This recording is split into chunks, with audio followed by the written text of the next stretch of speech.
ನಮಸ್ಕಾರ ಸ್ನೇಹಿತರೆ. ಪೂರ್ವದಲ್ಲಿ ಭೀಷ್ಮ ಎಂಬ ವ್ಯಕ್ತಿ ಪ್ರತಿದಿನ ಒಬ್ಬ ಸಾಧುವನ್ನು ಭೇಟಿಯಾಗುತ್ತಾ ಅವರು ಹೇಳಿಕೊಡುತ್ತಿದ್ದ ಒಳ್ಳೆ ವಿಷಯಗಳನ್ನ ಕಲಿತುಕೊಂಡು ಆಧ್ಯಾತ್ಮಿಕ ಜೀವನ ನಡೆಸುತ್ತಿದ್ದ. ಅವನು ಹೊರಗೆ ಚೆನ್ನಾಗಿ ಕಾಣಿಸಿದರೂ ಕೂಡ ಒಳಗೆ ಮಾತ್ರ ಯಾವುದೋ ಒಂದು ಸಮಸ್ಯೆ ಅವನನ್ನು ಕಾಡುತ್ತಿತ್ತು. ಅದರಿಂದ ಭೀಷ್ಮ ಮಾನಸಿಕವಾಗಿ ಪ್ರಶಾಂತತೆಯನ್ನು ಕಳೆದುಕೊಂಡಿದ್ದ. ನಾನು ಎಷ್ಟೋ ಪ್ರವಚನಗಳನ್ನು ಕೇಳಿದ್ದೇನೆ, ಎಷ್ಟೋ ದೇವಾಲಯಗಳಿಗೆ ಹೋಗಿದ್ದೇನೆ. ಆದರೂ ಕೂಡ ನನ್ನ ಜೀವನದಲ್ಲಿ ಯಾವುದೇ ಬದಲಾವಣೆ ನಡೆದಿಲ್ಲ. ಇದೇ ರೀತಿ ವರ್ಷಗಳು ಕಳೆದು ಹೋಯಿತು. ಅಷ್ಟಕ್ಕೂ ಕೇವಲ ನನ್ನ ಜೀವನದಲ್ಲಿ ಮಾತ್ರ ಏಕೀ ರೀತಿ ನಡೆಯುತ್ತಿದೆ. ನಾನು ಎಷ್ಟೋ ವರ್ಷಗಳಿಂದ ಸಾಧುಗಳ ಹತ್ತಿರ ಹೋಗಿ ಬರುತ್ತಿದ್ದೇನೆ. ಇವತ್ತು ಅವರ ಹತ್ತಿರಾನೇ ಇದಕ್ಕೆ ಉತ್ತರ ಕೇಳುತ್ತೇನೆ ಅಂದುಕೊಂಡು ಸಾಧುಗಳ ಹತ್ತಿರ ಹೋದ. ಗುರುಗಳೇ, ನನ್ನ ಜೀವನ ವೇಗವಾಗಿ ನಡೆಯುತ್ತಿದೆ. ನಾನು ನಿಮ್ಮ ಹತ್ತಿರ ಬರೋಕೆ ಶುರು ಮಾಡಿ 20 ವರ್ಷಗಳು ಕಳೆದು ಹೋಯಿತು. ಈ 20 ವರ್ಷಗಳಿಂದ ನಾನೆಷ್ಟೋ ಪ್ರಯತ್ನಗಳನ್ನು ಮಾಡಿದೆ. ಆದರೆ ಯಾವಾಗಲೂ ಕೂಡ ನನಗೆ ತೃಪ್ತಿ ಸಿಗಲಿಲ್ಲ. ನನಗೀಗ 50 ವರ್ಷ, ಅಂದ್ರೆ ಅರ್ಧ ಆಯಸ್ಸು ಕಳೆದು ಹೋಯಿತು. ಇಷ್ಟು ವರ್ಷವಾದರೂ ಕೂಡ ನನ್ನನ್ನು ನಾನು ಅರ್ಥ ಮಾಡಿಕೊಳ್ಳಲು ಸಾಧ್ಯವಾಗುತ್ತಿಲ್ಲ. ನಾನು ಏತಕ್ಕಾಗಿ ಬದುಕಿದ್ದೇನೆ? ನನ್ನ ಜೀವನದ ಗುರಿ ಏನು? ನಾನು ಮಾಡಬೇಕಾದ ಕೆಲಸ ಏನು? ಇದನ್ನು ನಾನು ಯಾವ ರೀತಿ ತಿಳಿದುಕೊಳ್ಳುವುದು ಎಂದು ಕೇಳಿದ. ಆಗ ಸಾಧು, ನೋಡಪ್ಪ, ನಿನಗೆ ಈ ವಿಷಯಗಳು ತಿಳಿಯಲು ಇನ್ನೂ 2 ವರ್ಷಗಳು ಬೇಕು ಎಂದು ಹೇಳಿ ಒಂದು ಚೀಲದ ತುಂಬಾ ಧಾನ್ಯಗಳನ್ನು ಕೊಟ್ಟು, ನೋಡು, 3 ದಿನಗಳ ಕಾಲ ಸತತ ಬಿಡದಂತೆ ಮಳೆ ಸುರಿದಾಗ ಮಾತ್ರ ಈ ಧಾನ್ಯಗಳನ್ನು ನೆಲದ ಮೇಲೆ ಚೆಲ್ಲಬೇಕು ಎಂದು ಹೇಳಿದರು. ಇನ್ನು ಭೀಷ್ಮ ಆ ಚೀಲವನ್ನು ತೆಗೆದುಕೊಂಡು ಮನೆಗೆ ಹೋದ. ಮಳೆಗಾಗಿ ಕಾಯುತ್ತಾ ದಿನಗಳು, ವಾರಗಳು, ತಿಂಗಳುಗಳು ಕಳೆದು ಹೋಯಿತು. ಒಂದು ದಿನ ಮಳೆ ಬಂದು ನಿಂತು ಹೋಗುತ್ತೆ, ಅಥವಾ 2 ದಿನಗಳು ಮಳೆ ಬಂದು ನಿಂತು ಹೋಗುತ್ತೆ ಹೊರತು 3 ದಿನಗಳ ಕಾಲ ಸತತವಾಗಿ ಮಳೆ ಬರುತ್ತಿಲ್ಲ. ಮಳೆ ಬಂದ ತಕ್ಷಣ ಸಂತೋಷ ಪಡುವುದು, ನಿಂತು ಹೋದ ತಕ್ಷಣ ದುಃಖ ಪಡುವುದು ಮಾತ್ರ ನಡೆಯುತ್ತಿತ್ತು. ಕೊನೆಗೆ ಭೀಷ್ಮ ಆಸೆ ಬಿಟ್ಟು ಬಿಟ್ಟ.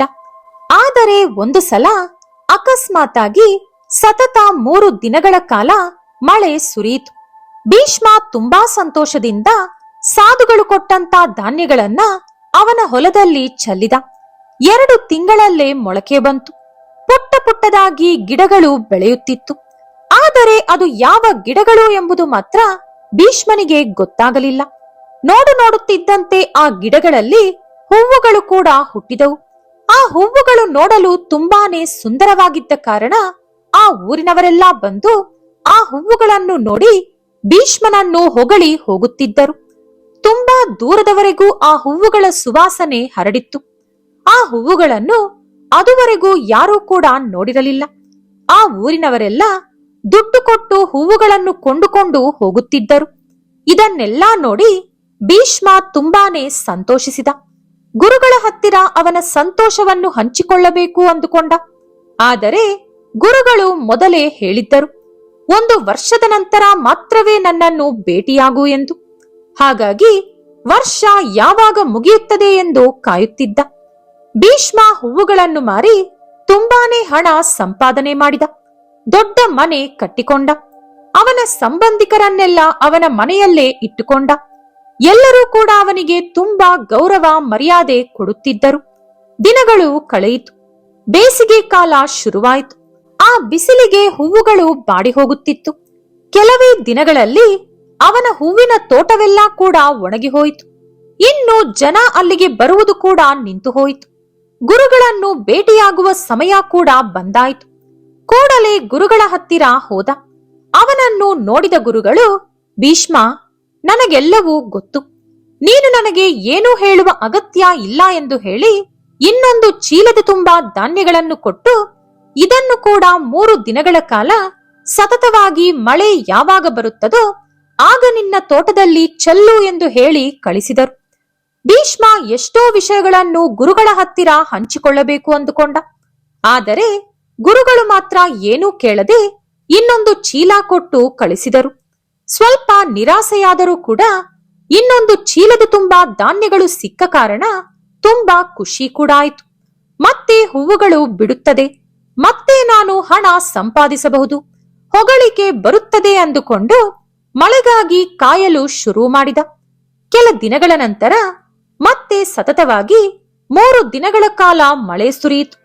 ಹಾಗಾಗಿ ಭೀಷ್ಮ ಖುಷಿಯಾಗಿ ಧಾನ್ಯಗಳನ್ನು ತೋಟದಲ್ಲಿ ಚೆಲ್ಲಿದ. ಮೊಳಕೆ ಬಂತು. ಆದರೆ ಗಿಡಕ್ಕೆ ಚಿಕ್ಕ ಚಿಕ್ಕ ಹೂವುಗಳು ಮಾತ್ರವೇ ಇತ್ತು. ಇದು ಯಾವ ಗಿಡ ಇರಬಹುದು? ಈ ಹೂವಿಗೆ ಯಾವ ರೀತಿಯಾದ ಪರಿಮಳ ಕೂಡ ಇಲ್ಲವಲ್ಲ. ಬಹುಶಃ ಇದಕ್ಕೆ ರುಚಿಯಾದ ಹಣ್ಣುಗಳು ಬರಬಹುದೇನೋ ಎಂದು ಎದುರು ನೋಡಿದ. ಆದರೆ ಆ ಗಿಡಗಳಲ್ಲಿ ಹುಟ್ಟಿದ್ದು ಮಾತ್ರ ಮೆಣಸಿನಕಾಯಿ. ಬಿಸಿಲು ಹೆಚ್ಚಾದಂತೆ ಮೆಣಸಿನಕಾಯಿಗಳು ಬೇಗ ಹಣ್ಣಾಗಿ ಒಣಗಿ ಕೆಳಗಡೆ ಬಿದ್ದು ಹೋಗುತ್ತಿತ್ತು. ಈ ಸಲ ಯಾರೂ ಕೂಡ ಅವನ ತೋಟ ನೋಡಲು ಬರಲಿಲ್ಲ. ಅವನಿಗೆ ತುಂಬಾನೇ ಬೇಜಾರಾಯ್ತು.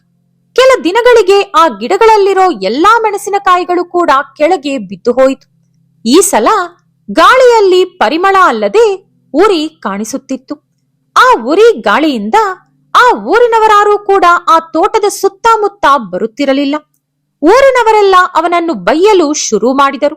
ಈ ಮುಟ್ಟಾಳ ಮೆಣಸಿನಕಾಯಿ ಕಿತ್ತು ಮಾರದೆ ಅದನ್ನ ಹಾಗೆ ಬಿಟ್ಟು ಎಲ್ಲರಿಗೂ ಉರಿ ತರಿಸುತ್ತಿದ್ದಾನೆ ಎಂದು ಅವನನ್ನು ಬೈಯುತ್ತಾ ಓಡಾಡುತ್ತಿದ್ದರು.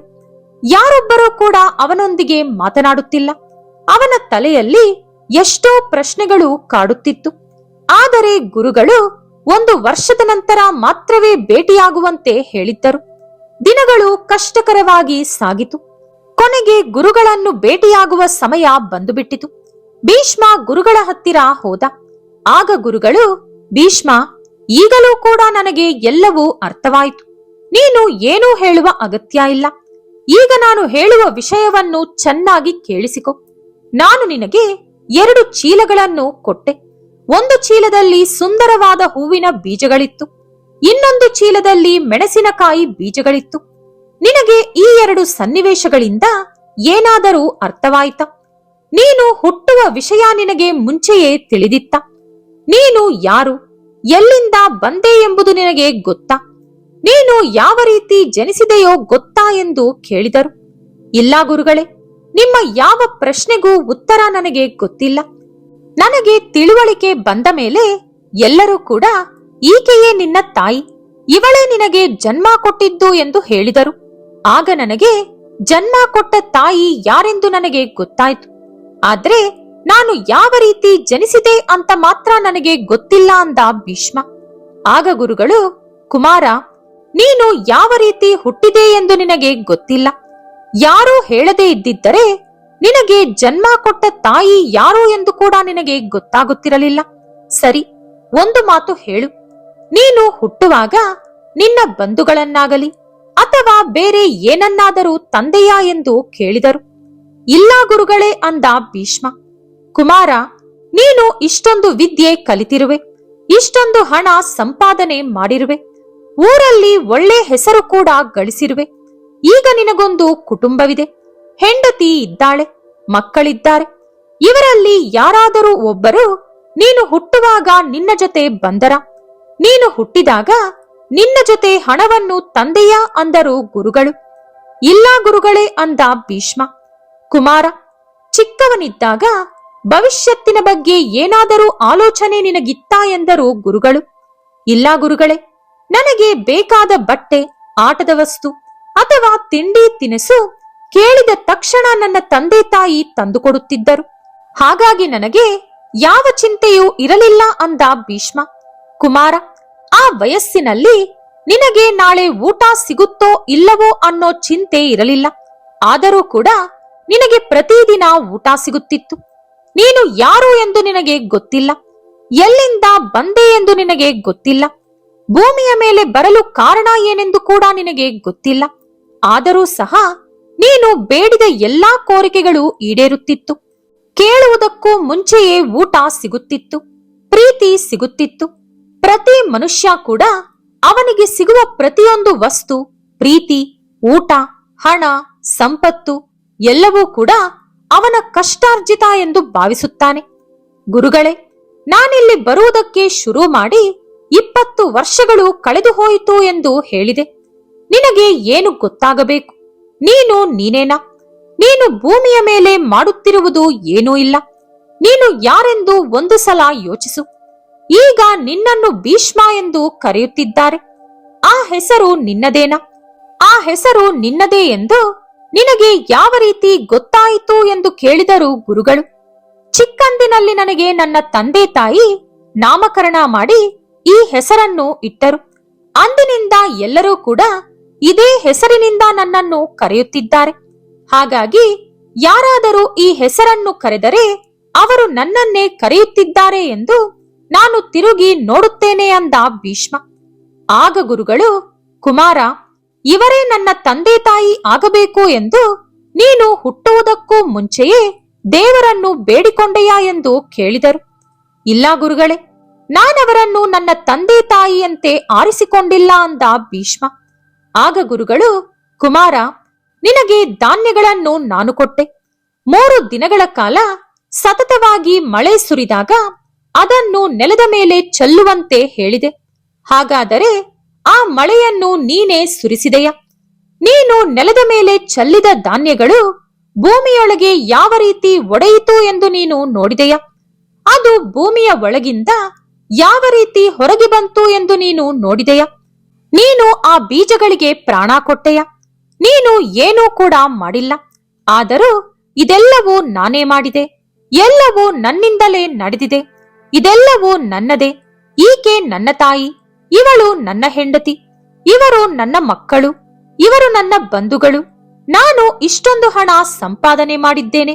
ನನ್ನಿಂದಲೇ ಆ ಕೆಲಸ ಆಯಿತು, ಇದು ನನ್ನಿಂದ ಆಯಿತು, ಅದು ನನ್ನಿಂದ ಆಯಿತು ಎಂದು ನೀನು ಅಂದುಕೊಳ್ಳುತ್ತಿದ್ದೀಯ.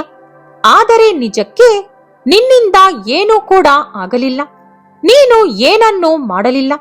ನಾನು ನನ್ನದು ಎಂಬ ಆಲೋಚನೆ ಮಾತ್ರವೇ ನಿನ್ನದು. ನಾನು ಅನ್ನೋ ಭಾವನೆ ನಿನ್ನೊಳಗೆ ಇರುವುದರಿಂದ ನಿನಗೆ ಏನೂ ಕೂಡ ಅರ್ಥವಾಗುತ್ತಿಲ್ಲ ಅಂದರು ಗುರುಗಳು.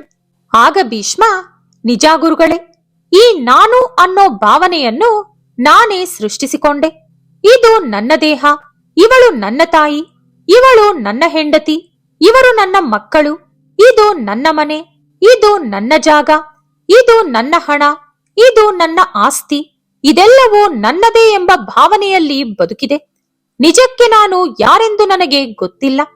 ಬೇರೆಯವರು ಹೇಳುವವರೆಗೂ ಈಕೆ ನನ್ನ ತಾಯಿ, ಇದು ನನ್ನ ಹೆಸರು ಎಂಬುದು ಕೂಡ ನನಗೆ ಗೊತ್ತಿಲ್ಲ ಅಂದ ಭೀಷ್ಮ. ಆಗ ಗುರುಗಳು, ಕುಮಾರ, ನಿನಗೆ ನೀನು ಯಾರೆಂದೇ ಗೊತ್ತಿಲ್ಲ. ಹಾಗಿರುವಾಗ ನೀನು 20 ವರ್ಷಗಳಿಂದ ನಾನಿಲ್ಲಿಗೆ ಬರುತ್ತಿರುವೆ ಎಂದು ಯಾವ ರೀತಿ ಹೇಳಿದೆ? ಇದೆಲ್ಲವೂ ಯಾರು ಮಾಡುತ್ತಿದ್ದಾರೆ ಅಂದರೆ ನಿನ್ನೊಳಗಿರುವಂತ ನಾನು ಎಂಬ ಭಾವನೆ ಮಾಡುತ್ತಿದೆ. 50 ವರ್ಷಗಳು ಕಳೆದು ಹೋಯಿತು. ಹೀಗೆ ಇದ್ದರೆ ಇನ್ನೂ 50 ವರ್ಷಗಳು ಕೂಡ ಕಳೆದು ಹೋಗುತ್ತದೆ.